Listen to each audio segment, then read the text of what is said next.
Well, okay, so apparently Nikolai, Riley, and Kevin are, not, they're someone else's OC, so, yeah.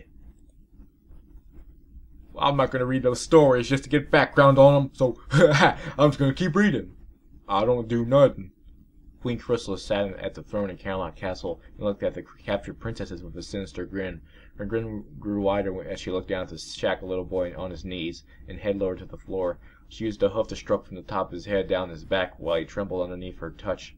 Toby trembled with sobs as he looked at the ground, afraid to look up at his family of Princess Celestia and Princess Luna.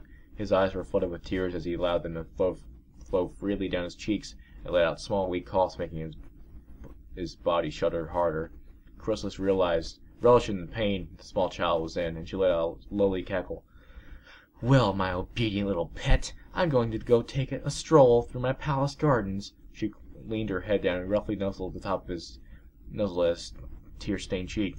Now you just be a good little pet. She stomped her hoof next to him, causing him to tremble. Do you understand me?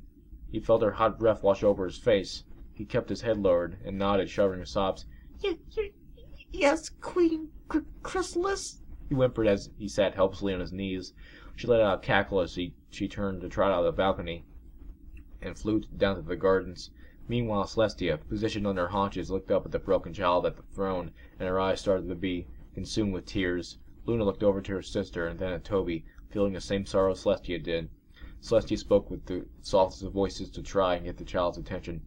Toby, sweetheart, look at me, please.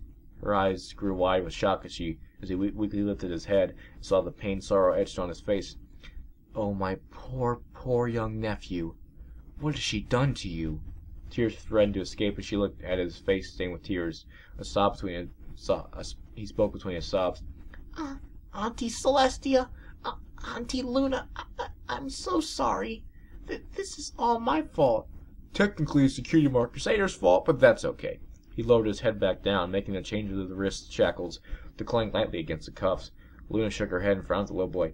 No, my dear Toby. You mustn't blame yourself for the mayhem that Queen Chrysalis has caused. She wanted to reach out a hoof badly to lay on his shoulder and let him know that everything will be all right. Celestia nodded reassuringly. Yes, precious child. None of this is whatsoever your fault. The power that Chrysalis possesses is too strong for one as young as you. Celestia let out a calm sigh. Don't worry, my little nephew. The elements of harmony will be here, and Queen Chrysalis shall be defeated. She spoke confidently, yet her heart ached for Toby. He weakly lifted his head and turned to look outside the balcony, gazing at the sun, which was slowly starting to set.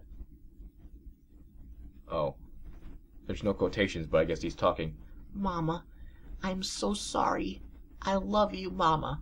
Please stay safe.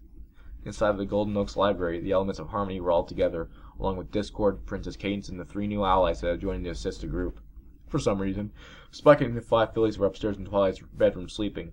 While the girls were sitting together in a circle in the center of the library, Kevin stood up in the background at the door, and Nikolai and Riley stood at the bottom of the staircase. Twilight stood up on all fours. All right, girls. Since we have successfully defeated all the changelings, it's time for us to rescue the princesses, and most importantly, our precious child. Okay. I understand Toby is very important. He is a very young boy, alright? But you're saying that rescuing him is more important than rescuing the princesses? Yes, Celestia is a horrible princess. I mean, Luna didn't really do anything either. They just got defeated by Chrysalis. 2-on-1. And yes, Toby has a lot of love to feed on. But damn it! You're immortal beings! Can you not defeat this ugly Swiss cheese pony? What the fuck? And yes, they're horrible princesses. Well, at least Celestia is. But how long do you think Equestria will have if you don't save them as well? I know they're going to, but I don't know. It's just that I'd like to think that it's more important to save them. Yes, he's a young child, damn it, but he's not a princess. That'd be pretty cool, though. Sorry, that's my mini rant right there. Let's get back to the story. The others nodded in determination. Twilight then turned her faces to the 3 new allies. You 3, we know you're with us. But who exactly are you 3? Kevin quirked an eyebrow, and he locked eyes with Nikolai. Do You want to go first, buddy, or should I? He had his arms crossed as he leaned up against the wall. Nikolai looked down at Riley and nodded at him. Nikolai rubbed the top of the wolf's head. Well, I guess I will explain myself. He let out a deep sigh as he looked at everyone. I must ask you not to show pity upon me after you hear mine and Riley's story, because I won't accept it. The group nodded, and he inhaled and exhaled deeply as he began to tell. I remember it as it was yesterday. I was only an infant at the time, but I remember opening my eyes to the evening sky and the moon showing its warm glow over me. I looked around to see where I was, and I found myself out in the darkness surrounded by trees. I started to cry, but no one would come. As time went by, I was discovered by a wolf, and it took me in when it didn't see any others of my species around. From that moment on, I learned to live with the wolves and understand their way of life. I knew I was unlike the other wolves, but I felt like I was one of them, because they were the ones who cared for me and treated me as one of their own. As I grew, I learned how to scavenge for food, thanks to the teachings of my wolf family. I lived on berries, nuts, and lush edible plants as my source of food. I never really cared for the taste of meat. That's weird. Wolf who doesn't like meat. The group gave a smile of relief knowing that Nikolai didn't eat meat. Yeah. Once I was old enough, I said goodbye to the pack and headed out on my journey to discover the vast world that I grew up in, known as Earth.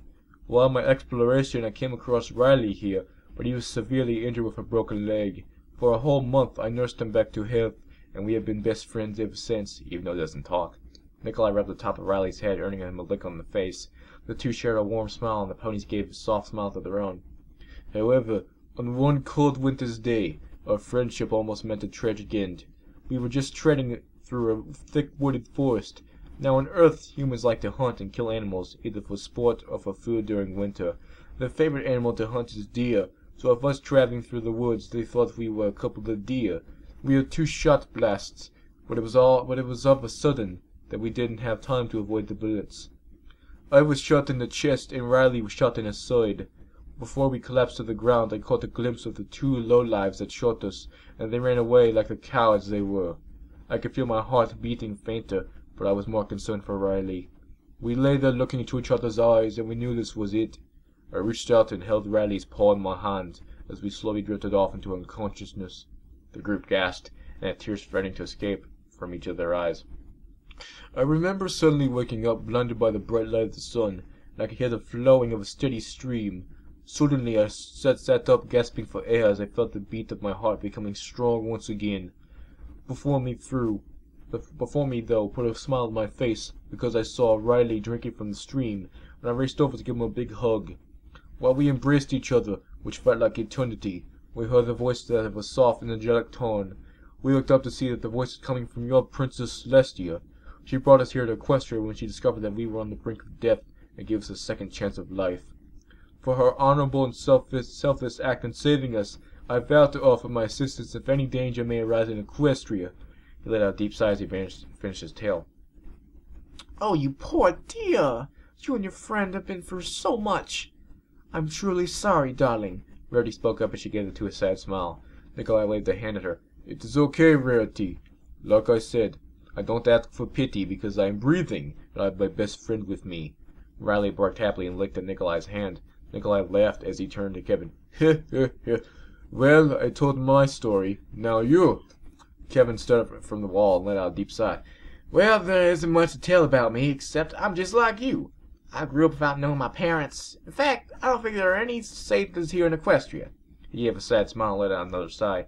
I just traveled around from place to place till I heard your fellow friends scream. I knew I had to do something. He looked at the ponies with a serious look. I'm here to help in any way I can. He gave a firm nod. Nikolai and Riley nodded in agreement. We are too. Twilight nodded at the 3. Thank you. All 3 of you. She gave them a warm smile and stood up. She looked around at every pony with a face of determination. Girls, tonight we will go to Caroline at midnight. I figured that Chrysalis would be asleep at that time, and it might be a little easier to rescue Toby and the princesses. She let out a content sigh. If it isn't, then I say we will have no choice but to fight. Are you all in? Rainbow Dash threw a foreleg in the air and gave a smirk. You bet, Twilight. No pony gets away with hurting my little buddy and trying to take over my home of Equestria. I'm all in. She gave a proud smile. Rarity flicked her mane and furrowed her brows. As a lady, I would usually consider this barbaric, but I won't let that ruffian of a queen harm one hair of my precious little nephew's cute little head. I shall join you in this thrashing. She gave a chuckle. I'm always in the mood for some good old-fashioned bucking. Applejack reared up her hind legs and kicked her forelegs in the air and landed on her hoofs, licking her lips and tilting her head. I say let's go save the little feller, send that sorry excuse of a queen back where she came from. Pinkie Pie nodded vigorously and hopped around gleefully. Time to throw a Queen Chrysalis? You're a goner party! She giggled as she hopped onto all fours and growled. We've defeated Chrysalis before. We shall defeat her again. Count me in. The power of love! Princess Cadance spoke. Twilight nodded firmly but looked at Fluttershy, who had her head lowered. Fluttershy, are you with us? Fluttershy slowly lifted her head up, her brows furrowed in anger, her lips pursed with rage, and she stood up on all fours. She spoke with a tone of anger mixed with pure determination. Let's go get my son back! Fuck yeah!